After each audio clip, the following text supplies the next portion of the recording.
I'm Jason Deere. I'm Sammy G. And we are Dice and Dragons. Please take a look at the video description below. There you will see our timestamps as well as some information as to what the video is about. So, stay tuned, it's coming up. Enjoy the show. What up, gamers? Today on Dice and Dragons, we are going to be reviewing the first expansion for Legends of Andor as we continue on our road to the finale, The Last Hope. This is the Star Shield. The game is also by Michael Manzel, continuing his work on his beloved board game. And one thing I really like about that fact is that he's the only one that has worked on this game, which really gives it a real nice consistency when you compare it to other games and other expansions that are done to certain games. So what's fun about this is it is a brand new Legend that you actually get to play. They add more components to the box, which I always love. It doesn't add too much more to the setup. And we found it's actually really clever how they set up this one Legend, because within that Legend you have kind of 6 different variants minimum that you can have in terms of playing the Legend. There's variants for more difficult, less difficult. So it's really, really clever that you're getting a lot for one Legend actually. Yeah. Yep, so you're not getting a whole lot of story in the box, and that's something we'll talk about a little bit more in the review when we get to that, but you are getting a lot of replayability. So there really is some huge upside with this Legend if you're looking to get some more Andor, and you're also looking for different challenging experiences. I kind of think the designer, and this is just my own personal opinion, sort of designed it that way, because when you're playing the core Legends in the box, there's really only 1 or maybe 2 ways to play it if you throw in another expansion that you'll see up on our channel later on. Yeah, so, and you know, for us also, hey, more components, more flavor, more fun. Now that being said, we're gonna say grab your drink, we're gonna grab our friend, we're gonna go upstairs, we're gonna take it to the table, let's look at the Star Shield. Yeah, we're gonna take a look at the Star Shield. Stay tuned. Cheers. Cheers. So we're going to take a look at what's in this box and all the lovely components and bits and pieces that come with the Star Shield expansion of Andor. And really it adds a bunch of new things that you can build and kind of sink your teeth into, like this beautiful tower here, some wolf tokens, which are kind of cute and terrifying at the same time. We have some really big monster evil guys that we need to go and defeat, this hot little fire spirit, this guy that holds slaves as prisoners. But at the end of the day, even though it's one Legend, it's so clever in how they do it, especially when you're building the Legend. So for instance, here we have 5 different variables just for card A2, but it's the same can be said for, you know, various parts in the Legend. We have different cards for the prince over here that you could have a different task that'll add a different flavor in the game. You roll a dice to defend, like what's going to be your evil threat, the big threat, as they say, the big objective that you have to complete before the narrator reaches the end of the game.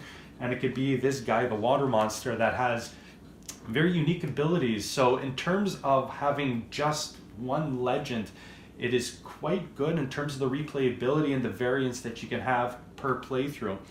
Other components that you have might here are the gifts from the Andori. So you could have that Horned Falcon, the Star Shield itself, which is kind of the namesake of the game. You have this torch that could do various things with the enemies. Depending on the scenario that you use, you have some fire tokens, some light tokens, some mushrooms, and not the magic kind. But this can give you gold and help build your characters.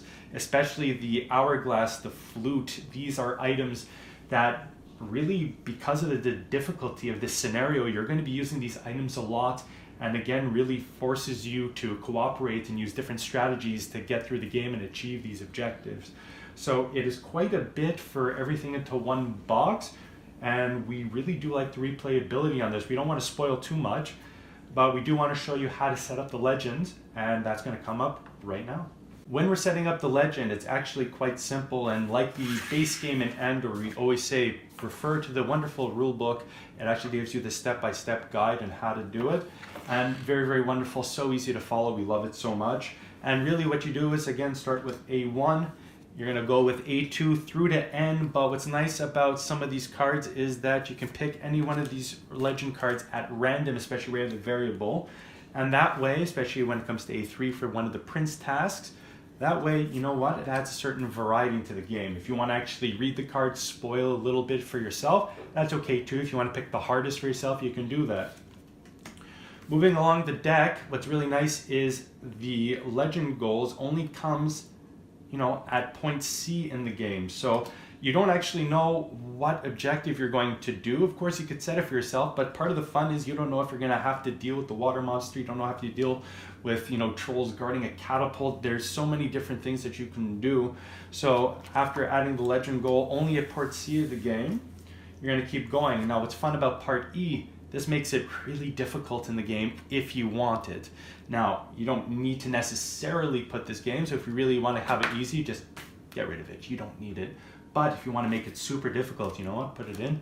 And you can have a variable just as simply as adding one simple card into the legend.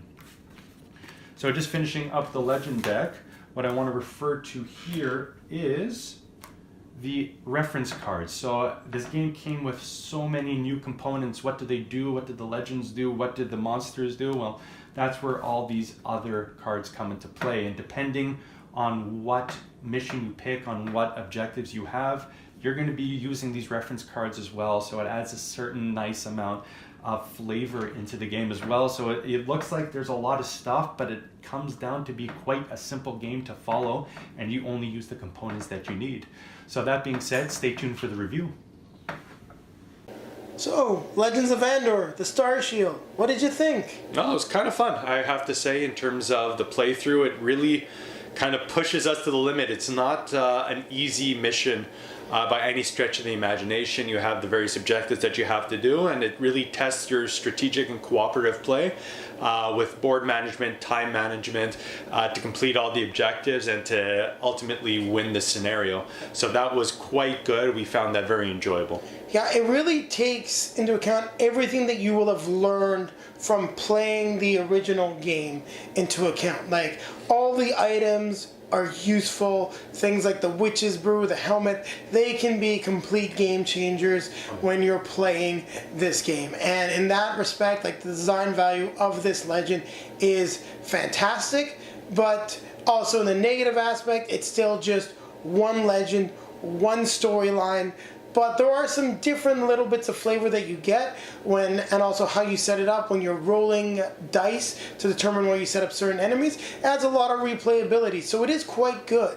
But the overall thing that we say what the negative is, yes, there is replayability. Yes, you have 6 different threats. You have many different variables within the legend cards themselves. So I think there's 5, let's say A2 cards, there's 5 C cards. There's a lot of variability within the game itself, but the overall objectives are the same, and that we find a little bit disappointing. So you have to do that Prince Quest, you have to beat the big overarching threat, and of course you have to defend your castle. 6. That's it. So at the end of the day, in that regard, there's not a lot of replayability, there's not a lot of variability there. But again, on the positive side, it is still a very solid story, and we had a lot of fun playing it. So. Yeah, it's very well designed. The one thing I would say is if you've beaten Andor, if you're trying to introduce people to Andor and maybe they're not so focused on the storyline and the complete storytelling experience, the nice thing about the Star Shield is because of all the different aspects, the fact that you're starting with, let's say, a little bit more power for your heroes, it's a great pick it up, set it up, and play experience. So that's what I like. Whereas all of the legends that you get in the core box really focus on telling a nice, intricate story as well as having the fun tactical fantasy combat. This one is definitely about minimal story, more about the gameplay experience. So there is a positive to it, but I maybe would have liked there to be maybe 2 or 3 legends, just to add a little bit more story, because Andor really does that storytelling aspect well. And especially at the price point, it's not necessarily the cheapest of expansions, but at the price point, you may want to have, let's say, an additional story to maybe take that Star Shield a little bit further. But it doesn't detract from the overall experience. And for me, I would give it a solid 7 on 10.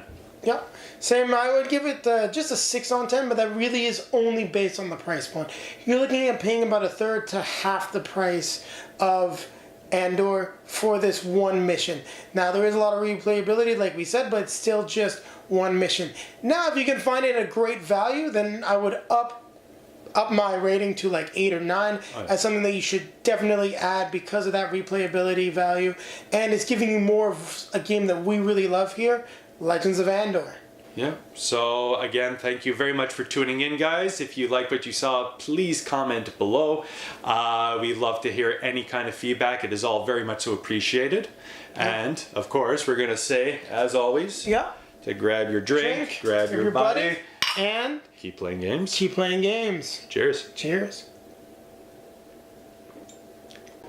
Thanks for watching, guys. This is part of our Andor series of videos as we journey towards the last soap, the finale in the board game trilogy. Remember, if you liked what you saw, please like, please subscribe, comment below. It doesn't cost you any willpower, it doesn't cost you any gold. It's perfect. Yes. So, if you're looking to see more of our Andor content, take a look somewhere. There's some cards, I think. Somewhere around here, somewhere. Yeah, that will link to the rest of the Andor videos. And, as always, keep playing games.